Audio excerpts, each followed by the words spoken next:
This is the CBS Evening News. Dan Rather reporting. Good evening. Crackdown today on what may be a major money laundering source for mobsters in the U.S. Surprise, main suspects include a Yugoslav diplomat and a possible spy for the Soviet bloc. CBS News law correspondent Rita Braver has been investigating the mob and the Yugoslav connection. It was the accused money launderers who got taken to the cleaners today in a U.S. customs sting in which Yugoslavian government officials allegedly helped American criminal syndicates hide illegal funds. Netted in Philadelphia, the Yugoslav Spaniel, a naturalized American, believed to be a top operative of the Yugoslavian intelligence service, and Hubert Cole, his Texas cohort. In Chicago, customs agents indicted the Yugoslavian consul general, Barudin Biedek, and in New York also indicted a major Yugoslavian bank and its chairman, Vinko Mir, arrested. The bad guys were making money from laundering the money. They charged between 6 and 7% for laundering this money. Customs here in Philadelphia began the operation in an effort to crack money laundering rings. Undercover agents posing as local mobsters claimed they had large amounts of illegally earned cash to hide from the IRS. They first met up with Texas businessman Cole, whose house was searched today. He claimed he had a group that did frequent laundering for several criminal organizations. Cole allegedly brought in his friend Spaniel, the reputed Yugoslavian agent and owner of this janitorial service in Texas, also searched today. The two men reportedly carried $100,000 in cash into Yugoslavia, then said they could transfer more through this New York branch of the Yugoslavian bank. Bank chairman Vinko Mir then allegedly helped phony up the paperwork on another $125,000. It's important that it be known that the government is prepared to indict those banks which don't follow that law and are knowing participants in money laundering schemes such as this one. But the customs agents were really shocked when Spaniel led them to his next helper, the Yugoslavian consul general in Chicago. Biedek allegedly used his diplomatic seal to smuggle cash and illegal high-tech equipment past customs inspection using huge suitcases known as jaws. The money flew aboard Yugoslavian airliners from Chicago and was transferred into several Zagreb banks, then wired back to Philadelphia after the smuggling ring took a cut. As with any money laundering investigation, I think the important part is that this is only the beginning of an extended and complicated investigation. But customs may have cracked more than a money laundering operation. Investigators say that Spaniel bragged about using his janitorial service, which does cleaning for U.S. defense contractors, as a means for stealing classified information. Rita Braver, CBS News, Philadelphia. Another series of high-profile drug busts today, this time centered on heroin trafficking charges against 200 people on both sides of the Atlantic. Arrests were made in 8 American cities today and 9 locations in Italy. Drug enforcement agencies in both countries said they've been working undercover for 3 years to break this case, what they describe as a Sicilian connection involving mafia mobsters in the U.S. and in Italy. More doubts, nothing conclusive, but more doubts today about whether Oliver North will ever stand trial for conspiracy and some other criminal charges in the weapons for Iran deal. Where'd the money go case? President Reagan today confirmed and defended his move in court to block the introduction of government documents that could be used as evidence.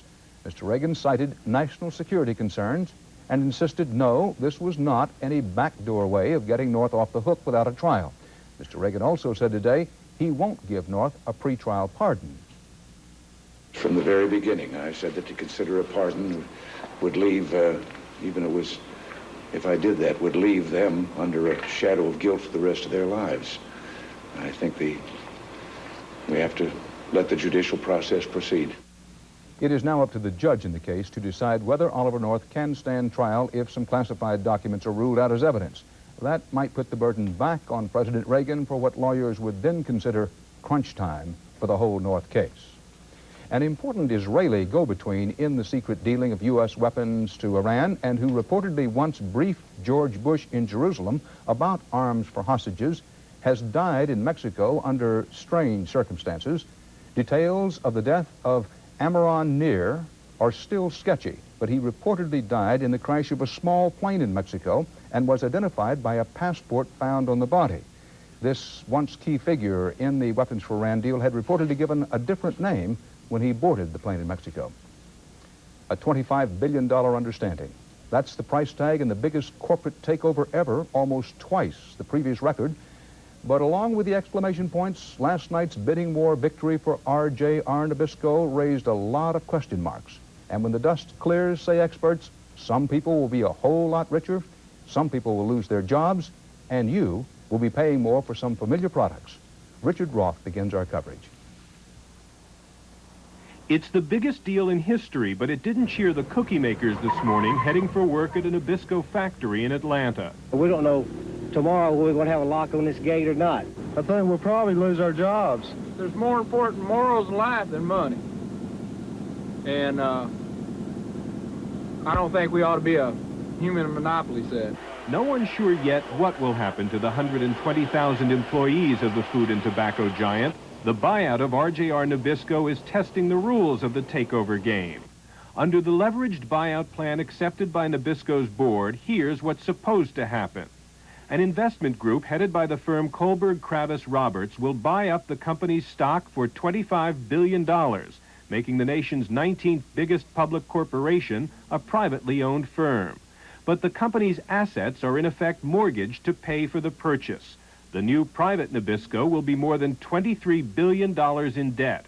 And to pay that off, parts of the company may be restructured, closed, or sold. They're going to try to run RJR Nabisco much leaner and tighter now. I assure you, you're going to be paying more for Oreo cookies. However the cookie crumbles, Kohlberg Kravis Roberts hopes to make a fortune from the company's famous brands, well-established and profitable cigarette brands especially, whether they're kept or sold off. And stockholders, including many employees, reap a bonanza.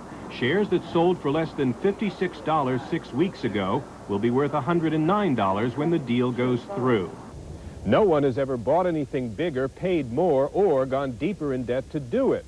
And just the size of the deal tonight is ringing alarm bells.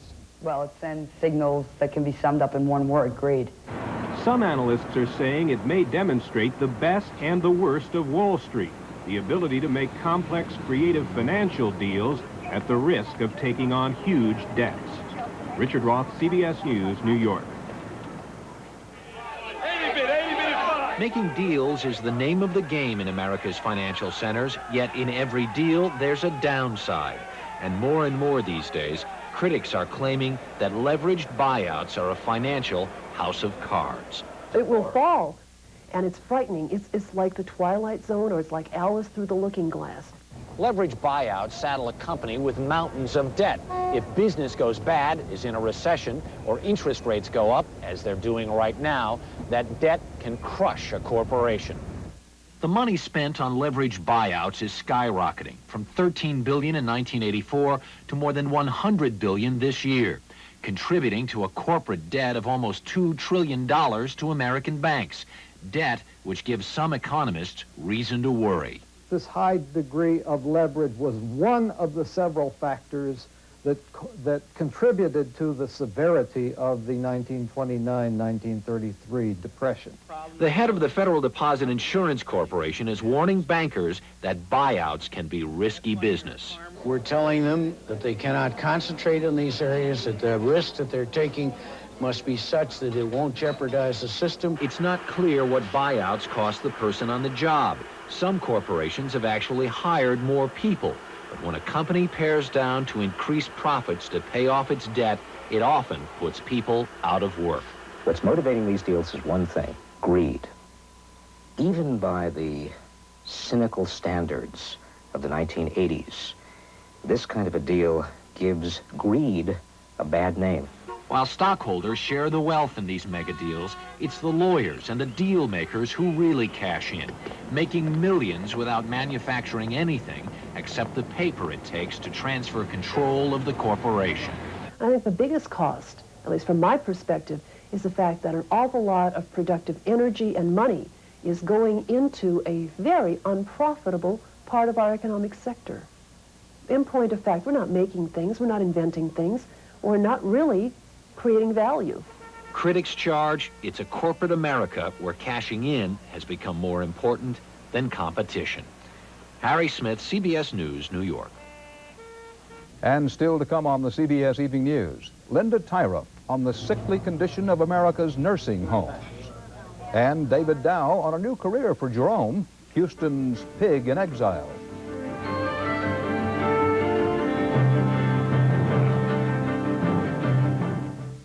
And I don't want anyone driving my XT while I'm away.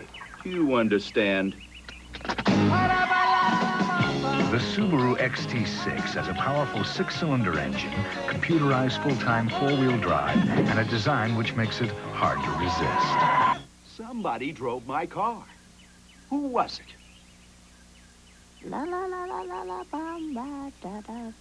Up to $1,000 cash back from Subaru means a great deal on a great car. Heartburn flaring up? It never seems to stop. How long have you been taking antacids? Seems like forever. Have you told the doctor? Won't he just tell me to take these? Not necessarily. Nowadays, doctors can diagnose and treat your heartburn and indigestion. Now that's worth a visit to the doctor. If you've been suffering from persistent heartburn, indigestion, or stomach pain, this could be a serious problem. Make an appointment to see your doctor now. Brought to you by Glaxo Pharmaceuticals. Anywhere in the world you can dial direct, you can dial with MCI for up to 22% less than AT&T. At MCI, we don't just promise you the world, we give it to you for less. Until you call, you'll never know how much better a long-distance company can be. Where can you find beautiful holiday sweaters and blouses in charmeuse and crepe de chine with sequins and beads? These and more are just $24.99. Now, only at Sears. No shuttle launch today. They may try again tomorrow. Rain, cloud cover, and high winds high up forced NASA to scrub this morning's scheduled takeoff of Space Shuttle Atlantis on a classified Defense Department mission. Classified, yes, but secret, no. The Russians and everybody else seem to know that the main mission is to deploy a $500 million spy satellite to look down on the Soviets. NASA will take a late look at the forecast tonight before making any final decision on whether to fuel up the shuttle again and get the all-military crew of 5 up early for another go attempt tomorrow. The U.S. government is out today with what amounts to the first comprehensive consumer's guide to the nation's nursing homes. And many of the choices, as CBS News reporter Linda Tyra tells us, are far from choice. Today's report on 15,000 nursing homes shows more than 2/3 failed to meet one or more minimum standards for health care or safety. The biggest problems, handling food and dispensing medicine improperly. The quality of care in America's nursing homes today is better than it has ever been, but it can be yet better. The report, the first of its kind, gives a snapshot of every nursing home that receives Medicare in the country. Each institution was inspected within the last 2 years. The government says it's intended as a consumer guide to be used by families as a first step in choosing a facility. Nationwide, the report found 42% of the nursing homes failed to handle or store food safely. 30% did not properly maintain the personal hygiene of their residents, and 29% did not give drugs according to doctor's orders. The nursing home industry didn't dispute the numbers, but argued they're irrelevant and misleading. They emphasize procedures, don't talk about quality, and the report does not distinguish between major and minor infractions. It is a starting point, a step, but a step in the wrong direction. But one leading spokesman for the elderly, 88-year-old Congressman Claude Pepper, said the report understates how bad the situation really is. The time has come when the government of the United States now has the authority to see to it that these nursing homes must meet decent standards. 1.5 million Americans already live in nursing homes, a population that's growing every year. With more beds needed, the job of improving and keeping up the quality of care at these facilities is going to get even tougher. Linda Tyra, CBS News, Washington. George Bush had breakfast today with a man who has a lot to say over what becomes of his agenda, Senator George Mitchell, Democrat of Maine, the new Senate Majority Leader. President-elect Bush indicated afterwards he's read the lips of Mitchell and others in Congress who say it's up to him to make the first moves to propose ways to knock back the big budget deficit. The president-elect said today that he would make the first moves. He didn't say what they would be. Good-natured First Lady-in-Waiting Barbara Bush took a bumpy hydraulic boom ride with 2 puppets today, 35 feet up, to put the crowning ornament on top of the national Christmas tree. just out back of the White House. She said she liked the ornament placing job so much, a job she's done annually for the past 8 years, that she intends to keep on doing it as First Lady.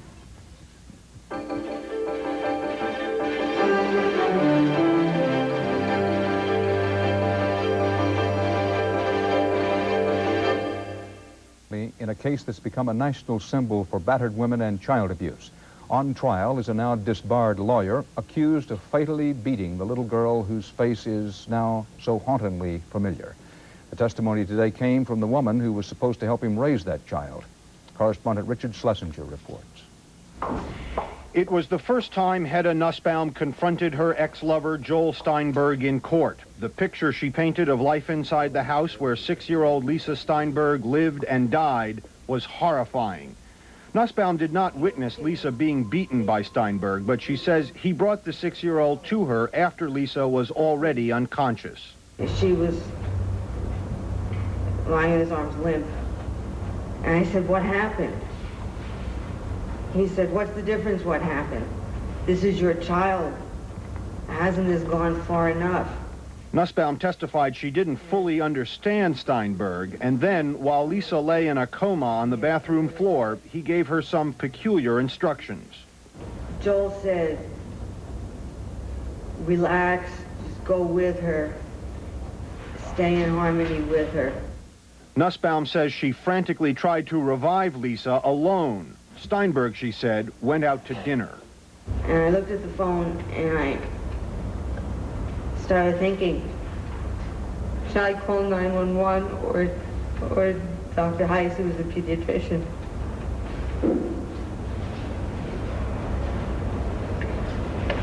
And I said, no, Joel said he would take care of her. He'd get her up when he got back. And I didn't want to show disloyalty or distrust for him, so I didn't call.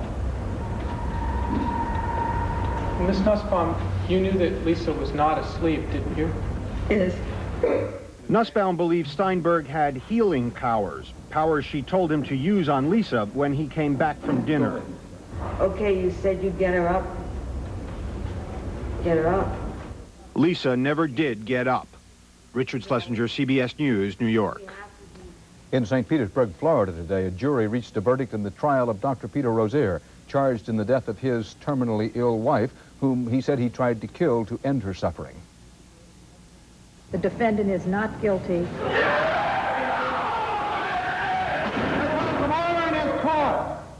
Rozier said he administered overdoses of drugs to his cancer-stricken wife in January 1986. When she did not die, her father said that he smothered her with a pillow.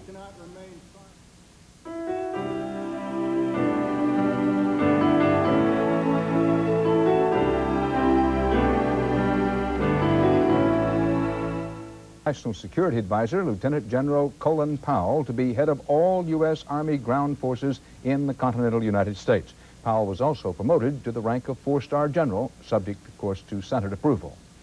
In the United States and the Soviet Union, in China and Zimbabwe, this was the first World AIDS Day. It was organized by the World Health Organization and aimed at what is now an international scourge.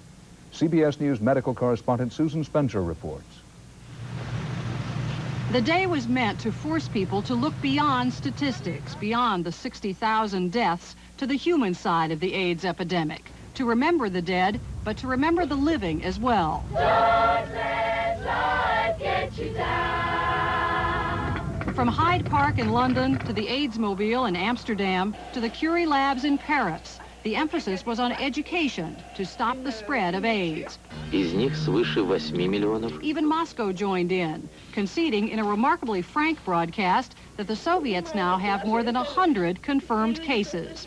In the country with the most cases, school children were learning the basics. Treat them like you would treat any other person, and you could get them by using drugs or sharing needles. Volunteers in Los Angeles kicked off a month-long food drive for impoverished AIDS patients. San Francisco's mayor toured the wards at San Francisco General. Well, there's a lot of people who care about you and want you to do well, so you just hang in there. The former head of the President's AIDS Commission urged that people stop thinking about AIDS in terms of the so-called risk groups, gays and drug users. It's a great danger in this country to set those risk groups aside and say, well, do we really need them anyway? What an inhuman and tragic symptom of our times here. A sentiment echoed at an official government ceremony in a public reading of letters from AIDS patients. I want to be held in another's arms and for one brief moment feel that all is right with the world. Remember this day, your children lost, and your children still fighting. The ceremony ended with what may well become an anthem for the cause, its words so hauntingly fitting. He's afraid, let him rest, heaven blessed. Bring him home, bring him home.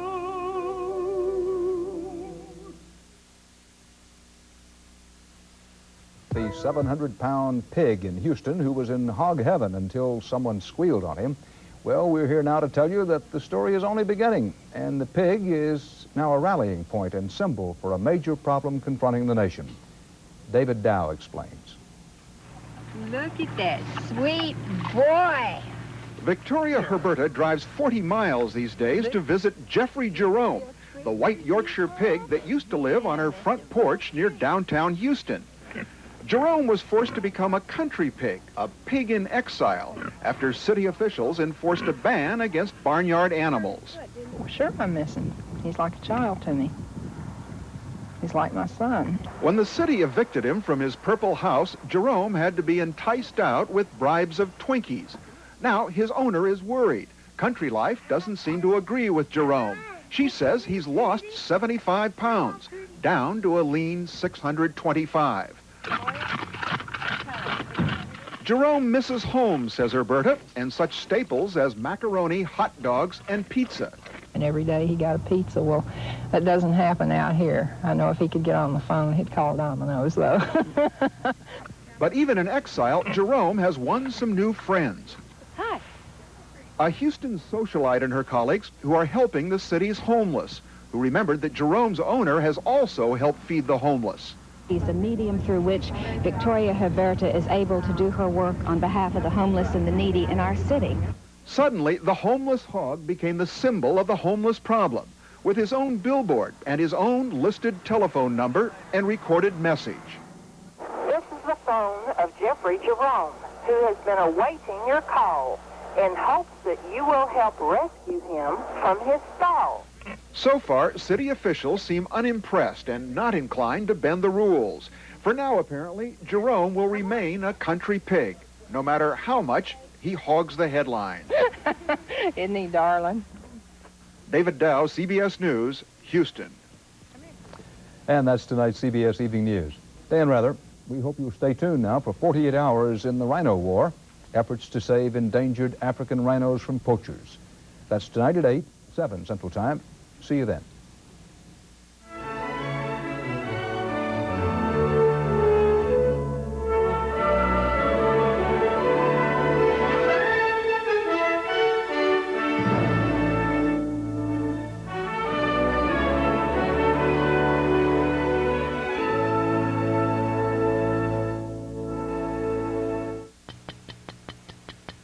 We wound it up 20 years ago, and it's still ticking. 60 Minutes, the CBS News magazine. This is CBS. Oprah Winfrey comes